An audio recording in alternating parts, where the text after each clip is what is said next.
Hello everyone, আসসালামু আলাইকুম। আজকে আমার জীবনের নতুন এক অধ্যায় শুরু। প্রথমবার ব্লগ করতেছি, তাই কিছুটা আনন্দ আবার কিছুটা টেনশনও কাজ করতেছে।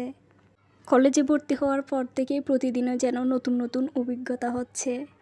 ক্লাসে গিয়ে কখনো ফুচকা খাচ্ছি, কখনো বান্ধবীদের সাথে আড্ডা আর ভিডিও বানিয়ে দিনটাকে আরও জমিয়ে তুলতেছি। ছোটো ছোটো এই মুহূর্তগুলো আসলে দিনটাকে আরও রঙিন করে তোলে। এই ব্লগে আমি চেষ্টা করব সেই টুকরো টুকরো গল্পগুলোকে সাজাতে, যাতে একদিন ফিরে তাকালে শুধু হাসি আর স্মৃতি মনে ভেসে ওঠে।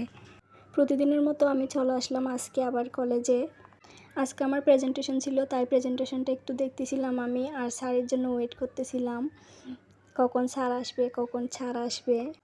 সব কিছু শেষ করে আমি ক্লাসের ভিডিওটা একটু নিলাম। সব শেষে ক্লাসটা একদম ফাঁকা, সবাই চলে গেছে।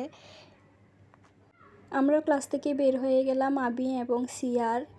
হঠাৎ দেখলাম দেয়ালের এই সুন্দর সুন্দর দৃশ্যগুলো একটু ক্যামেরাবন্দি করি। আসলে এই দৃশ্যগুলো অনেক সুন্দর ছিল, প্রত্যেকটা দৃশ্য অনেক সুন্দর।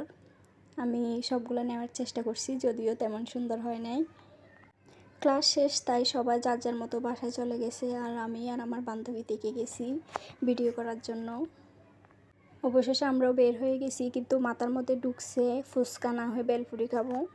বরাবরের মতো আজকে প্ল্যান করছি ফুচকা খাবো, তাই আমরা 2 প্লেট ফুচকা অর্ডার দিলাম। তারপর নিজেরা কিছু ভিডিও ক্লিপ নিলাম। ভিডিও ক্লিপ নিতে নিতে দেখতেছি একটা ডিওজি সাহেব চলে আসছে, ওনাকে একটু ভিডিও ক্লিপের মধ্যে নেওয়ার চেষ্টা করছি। কি আর করার, উনি চলে গেছে আর আমরা ভিডিও করতেই আছি।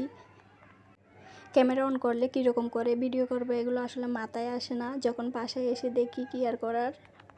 সব শেষে ফুলগুলোও একটু ভিডিওতে নিলাম। আজকে এই পর্যন্ত, সবাই ভালো থাকবেন। আসসালামু আলাইকুম।